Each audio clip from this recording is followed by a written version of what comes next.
മനസാക്ഷിയുള്ള എല്ലാവരുടെയും ഒരു വേദനയാണ് ഫലസ്തീനിലെ ഗസയിൽ നടന്നുകൊണ്ടിരിക്കുന്ന വംശഹത്യ.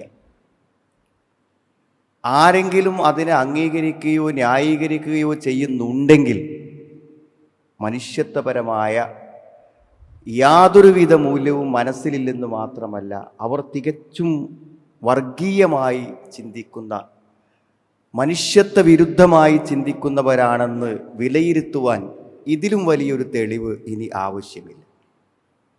യഥാർത്ഥത്തിൽ 5 ലക്ഷത്തിലധികം ആളുകൾ പലായനം ചെയ്തിട്ടുള്ള, സ്വന്തം നാടിൽ നിന്ന് കിടപ്പാടങ്ങൾ ഉപേക്ഷിച്ചു കൊണ്ട് പോകേണ്ടി വന്ന, അതേപോലെ തന്നെ ഏകദേശം 1 ലക്ഷത്തിനു താഴെ ആളുകളെ കൊന്നൊടുക്കിയിട്ടുള്ള, പ്രത്യേകിച്ചും കുട്ടികളും സ്ത്രീകളുമാണ് ആ മരണപ്പെട്ടവരിലധികവും.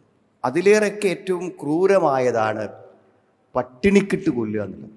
ലോകം മുഴുവനും അവർക്ക് ഭക്ഷണം കൊടുക്കാൻ താല്പര്യപ്പെടുമ്പോഴും അതവിടേക്ക് എത്തുവാൻ മാർഗമില്ലാതെ, കൊടുക്കുവാൻ മാർഗമില്ലാതെ, ഒരു തുള്ളി വെള്ളം കിട്ടാൻ അവരനുഭവിക്കുന്ന പ്രയാസവും അവർക്കൊരു തുള്ളി വെള്ളം നൽകാൻ ലോകം അനുഭവിക്കുന്ന സാഹസികതയുമെല്ലാം നമ്മൾ നിരന്തരം കേട്ടുകൊണ്ടിരിക്കുന്ന കാര്യങ്ങളാണ്.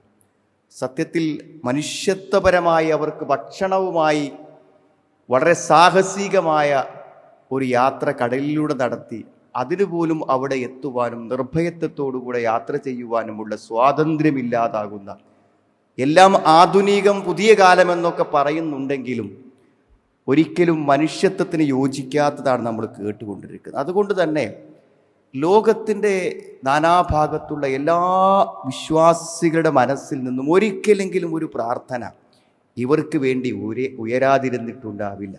എല്ലാവരും ആത്മാർത്ഥമായും നിഷ്കളങ്കമായും പ്രാർത്ഥിച്ചിട്ടുണ്ടായിരിക്കും.